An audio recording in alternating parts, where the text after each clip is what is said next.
Equilíbrio na correção. Como educar sem bloquear o desenvolvimento infantil. Leitura rápida. Principais pontos do artigo. Tópico. O perigo do rigor excessivo. Repreensões desproporcionais e arbitrárias ensinam à criança que ela não deve tomar iniciativas para evitar erros e reprovação dos adultos. Tópico. Construção da responsabilidade. O senso de certo e errado não se ensina por imposição verbal rígida, mas sim através da vivência prática, das consequências naturais e das relações sociais cotidianas.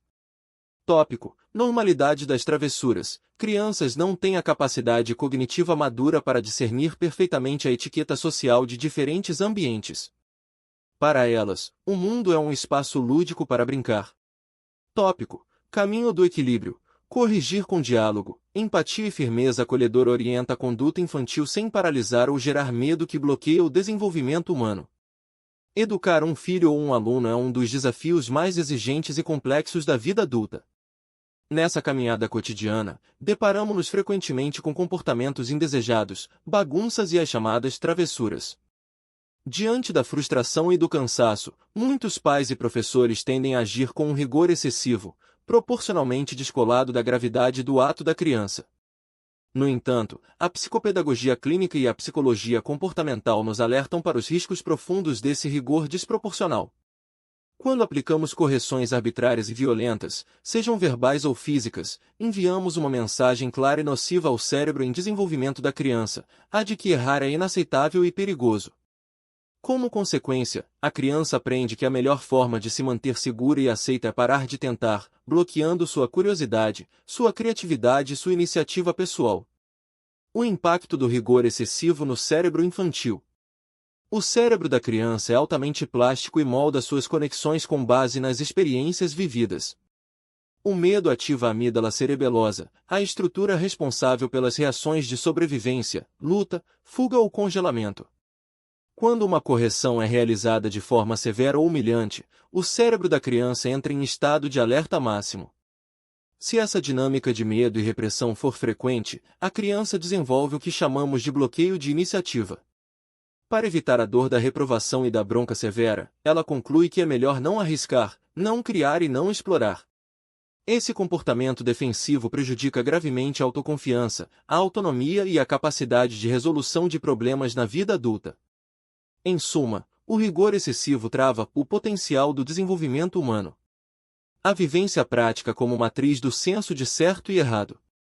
O senso de responsabilidade, a ética e a compreensão sobre o certo e o errado não são conceitos abstratos que a criança assimila simplesmente ouvindo discursos teóricos dos adultos. O psicólogo suíço Jean Piaget, em seus estudos sobre o julgamento moral na criança, demonstrou que a moralidade infantil evolui da heteronomia, obediência cega a regras impostas por adultos, para a autonomia, compreensão e respeito mútuo das regras sociais. Esse trânsito para a autonomia só ocorre através da vivência prática e experiencial. A criança precisa passar por situações reais de interação social, cometer erros relacionais, experimentar as consequências naturais de suas ações e, a partir daí, reconstruir seu comportamento de forma reflexiva. Tópico. Consequências naturais. Se a criança joga um brinquedo e este se quebra, a consequência natural, ficar sem o brinquedo, é muito mais pedagógica do que um castigo físico ou verbal longo e severo. Tópico. Reparação ativa do erro. Em vez de punir severamente quem derramou o suco de propósito, o adulto deve convidá-lo e orientá-lo a limpar a mesa. Isso ensina responsabilidade prática e autonomia. Tópico. Diálogo reflexivo. Conversar sobre como a travessura afetou o outro estimula o desenvolvimento da empatia e da consciência social de forma saudável. Criança quer brincar. O desafio de diferenciar os ambientes. Um erro bastante comum dos adultos é cobrar das crianças princípios éticos e sociais complexos com o mesmo rigor exigido de um adulto. É preciso lembrar que a maturação do lobo frontal do cérebro, a área responsável pelo controle dos impulsos e pelo discernimento social, só se completa no início da idade adulta. Para uma criança pequena, a distinção sutil entre o comportamento adequado para um parque de diversões e o exigido em um consultório médico silencioso ou em um restaurante sofisticado não é clara ou intuitiva. O impulso primordial da infância é brincar, descobrir e testar limites corporais e espaciais. Fazer travessuras, Correr onde deveria andar ou falar alto são manifestações normais da vitalidade infantil. Ao cobrar o cumprimento estrito das etiquetas sociais sem considerar a idade e a necessidade lúdica da criança, o adulto impõe uma exigência biológica impossível de ser atendida sem gerar sofrimento ou apatia forçada. Como corrigir com equilíbrio? Dicas psicopedagógicas.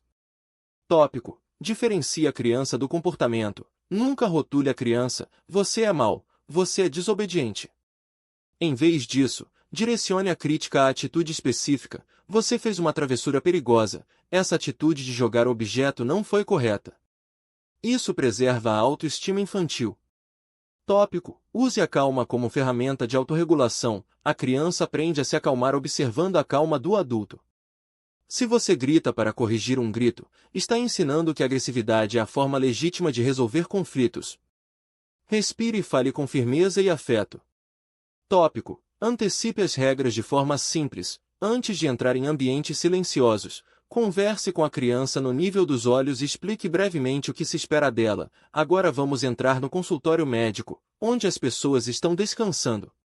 Precisamos falar mais baixo, combinado?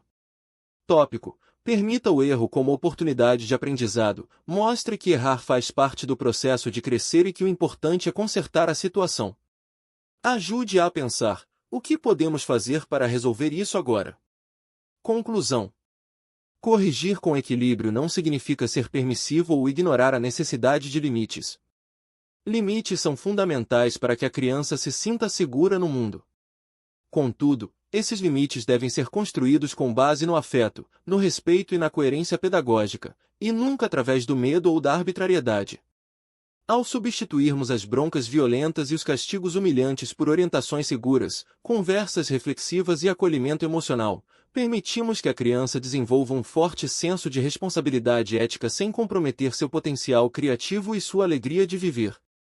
Educamos para a autonomia e a felicidade, garantindo que o desenvolvimento humano ocorra de forma plena, saudável e sem bloqueios. Pague um cafezinho para o autor. Se este conteúdo foi útil para você, considere apoiar a manutenção do blog comprando um cafezinho simbólico para o autor. Escaneie o código acima ou copie a chave Pix abaixo.